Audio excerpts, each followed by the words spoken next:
Note card 15b covers finding the determinants of 2x2 and 3x3 matrices and using Cramer's rule to solve systems of linear equations. Every square matrix has an associated value called its determinant, shown by straight vertical brackets such as this. The determinant of a 2x2 matrix is the difference of the products of the diagonals. For example, if we use numbers and we had 1 and 3 in the first column and 2 and 4 in the second column, we would multiply 1 and 4. We would also multiply 3 and 2 and then subtract that from 1 times 4. So 1 times 4 is 4 minus 3 times 2, which is 6, gives us 4 minus 6, which is negative 2. Please note that the determinant of a matrix can be notated similar to how we see absolute value, but do not confuse this with our absolute value notation.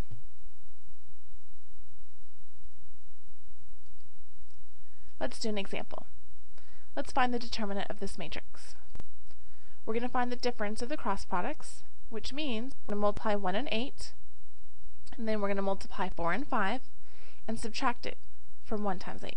1 times 8 is 8, minus 4 times 5, which is 20, gives us a determinant of negative 12. Let's do one with the fraction. We've got 1/2 and negative 1/2 in our first column, and then negative 1 and 2 in our second column. We're just going to multiply 1/2 and 2, multiply negative 1/2 and negative 1, so we have 1 minus 1/2, which means our determinant is 1/2.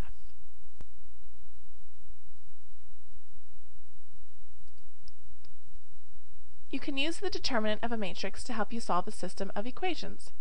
For two equations with two variables, written in standard form, ax plus by equals c, you can form a matrix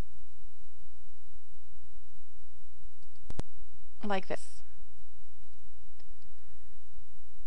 So we're going to use a1 for the coefficient of x in the first equation and b1 for the coefficient of y in the first equation. We're going to use a2 as our coefficient of x in the second equation, and b2 for our coefficient of y in the second equation. And we're going to set it up like this. a1 and a2 in the first column, b1 and then b2 in the second column. The coefficient matrix for a system of linear equations in standard form is the matrix formed by the coefficients for the variables in the equations. So the determinant of the coefficient matrix is this. Cramer's rule for two equations says that if we use a1, b1, and c, and a2, b2, and c2, the solution for x is going to be when we substitute the first column with the constants and then divide by the determinant. Y is going to equal, when we substitute the constants in for the y column and then divide that number by the determinant. And of course the determinant is the x coefficients in the first column and the y coefficients in the second column.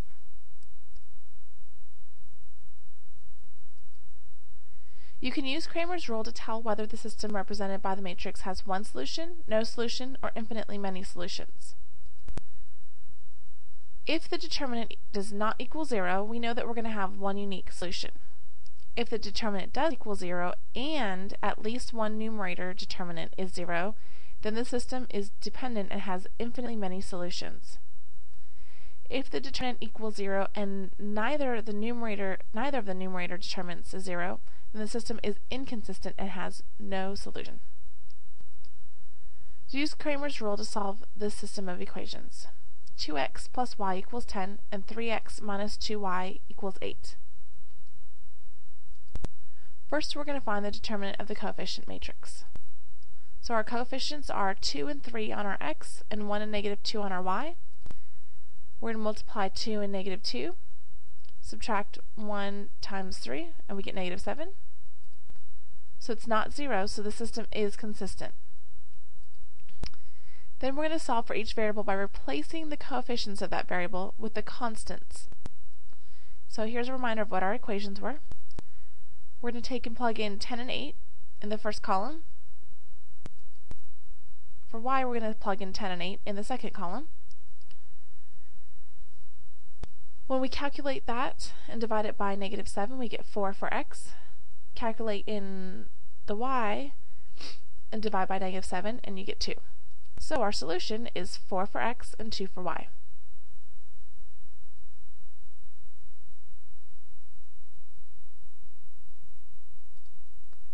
Let's try another one. Example 4, we're going to have 3x plus 5 equals 2y, and 15 minus 6y equals -9x. First of all, we need to rewrite these equations. So we move everything around into ax plus by equals c. We have 3x minus 2y equals -5, and 9x minus 6y equals -15. Then we're going to define the determinant of the coefficient matrix. Just a reminder, here's our equations. The determinant of the coefficient matrix is 0. So since it's 0, the system is either inconsistent or dependent. We're going to check the numerators for x and y to see if either one of them is 0. X happens to be 0.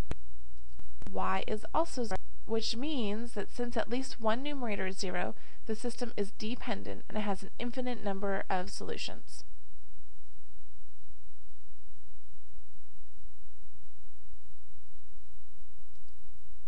To apply Cramer's rule to a 3x3 system, you need to find the determinant of a 3x3 matrix.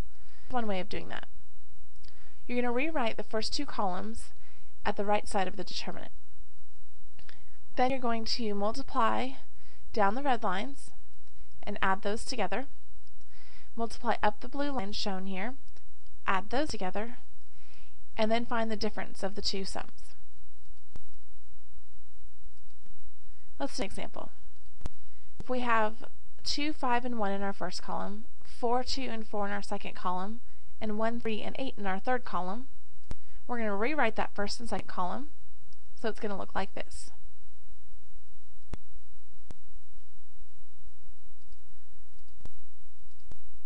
Okay, now we're going to multiply down each red diagonal. So that's 2 times 8, 4 times 3 times 1, and 1 times 5 times 4.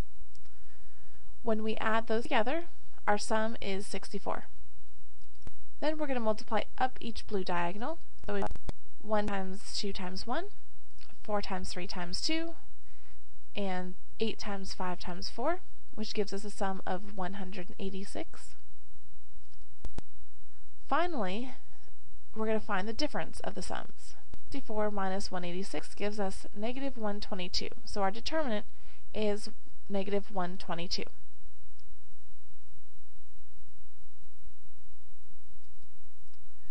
Let's do a word problem. We have a nutritionist that creates a diet which includes 3,400 calories from 680 grams of food, with half the calories coming from the carbohydrates. How many grams of protein, carbohydrates, and fat will this diet include? You need to note that there are 4 calories per gram of protein, and 4 calories per gram of carbohydrate, and 9 calories per gram of fat. And let's go ahead and use P for protein, C for carbohydrates, and F for fat. So 4 times protein, 4 times carbohydrates, and 9 times the fat, those added together should equal 3,400. We're told that the total grams of food is 680. Also, we're told that the calories from carbohydrates is going to be half of the total calories. So if the total calories is 3,400, half that is 1,700. Notice that we don't have P or F in our last equation. So when we make our calculations, we're going to use 0 for those. Okay, so notice I have 4, 1, and 0, 4, 1, and 4, and 9, 1, and 0. Okay, plugging that into the calculator, it'll tell us that that is 20. Then calculate the numerators. We're going to substitute the first column, which was our P column, and we're going to plug in the constants. And you can just use your calculator to get these numbers. So we have 2380 divided by 20, which was our determinant. We get 119. Do the same thing for C, but this time we're going to substitute the constants in the middle column, because that was our C column. So we get 425. And finally, to calculate the fat, we're going to substitute in the constants into the third column, and we get 136. So our answer is 119 grams of protein, 425 grams of fat, of carbohydrates, and 136 grams of fat.